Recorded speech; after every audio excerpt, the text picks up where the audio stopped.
पाव। पाव जनजाति छत्तीसगढ़ की अल्पसंख्यक जनजाति है। जनगणना 2011 के अनुसार इनकी जनसंख्या 12,729 दर्शित है। छत्तीसगढ़ राज्य में इनका प्रमुख निवास क्षेत्र बिलासपुर जिले के शहडोल से जुड़े हुए क्षेत्र हैं। इस जनजाति की उत्पत्ति के संबंध में ऐतिहासिक अभिलेख नहीं है। इस जनजाति में प्रचलित किंवदंती के अनुसार प्राचीन काल में इनके पूर्वज पवीगढ़ में रहते थे, जिस कारण से इन्हें पाव कहा जाता है।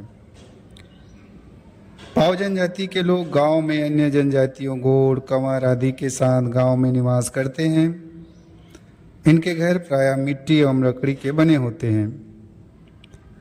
घर की छत घास फूस की होती है। कुछ घरों में देसी खपरेल की छत भी पाई जाती है। घर में सामान्यतः 2-3 कमरे होते हैं।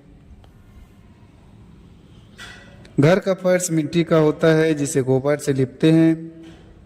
घर की दीवार की पुताई छुई मिट्टी से करते हैं।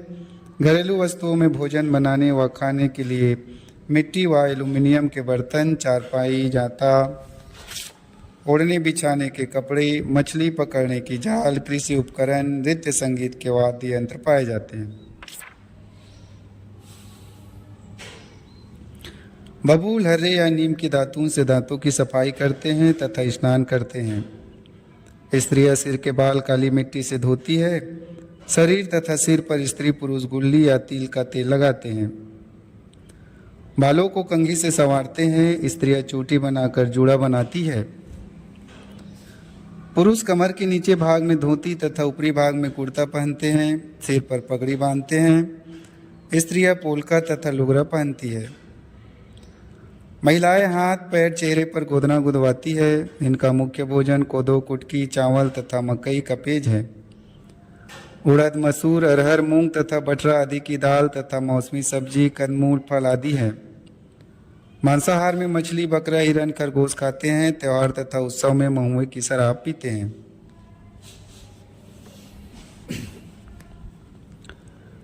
पाव जनजाति मुख्यतः कृषि, वनोपज, संग्रह, मजदूरी पर आश्रित है। चावल, मक्का, ज्वार, कोदो, कुटकी, उड़दा, मूंग, अलसी, राई इनके प्रमुख कृषि उपज है। कृषि भूमि असिंचित होने के कारण पैदावार बहुत कम होती है। जंगल से महुआ, गुल्ली, तेंदुपत्ता, लाख, चिरौंजी, आंवला आदि संग्रह कर स्थानीय बाजार में बेचते हैं। जंगली कंदमूल, फल स्वयं के उपयोग के लिए एकत्र करते हैं। वर्षा ऋतु में स्थानीय नदी एवं नाले से स्वयं के उपयोग के लिए मछली पकड़ते हैं। छत्तीसगढ़ के पाव जनजाति में उपजाति की जानकारी नहीं मिली है, किंतु उमनिया, मुसगुड़िया, किसान, कन्नौजिया, खापड़िया आदि गोत्र पाए जाते हैं। विवाह के समय वर पक्ष तथा वधु पक्ष का गोत्र अलग अलग होना आवश्यक है। इस जनजाति की गर्भवती महिलाएं प्रसव के दिन तक अपनी आर्थिक तथा पारिवारिक कार्य करती रहती है। संतानोत्पत्ति को भगवान की देन मानते हैं। प्रसव कराने हेतु स्थानीय दाई को बुलाते हैं। परिवार व रिश्तेदारों की महिलाएं भी प्रसव के समय उपस्थित रहती है। प्रसव के उपरांत दाई बच्चे का नाल ब्लेड या चाकू से काटती है। नाल को घर के किसी कोने में गड्ढा खोदकर गड़ाते हैं। प्रसूता को गुड़, सोट, काली मिर्च, अजवाइन, गोंद आदि मिलाकर लड्डू बनाकर खिलाते हैं। छठे दिन छठी मनाते हैं। शिशु तथा प्रसूता को नहलाकर सूरज तथा कुल देवी का प्रणाम कराते हैं।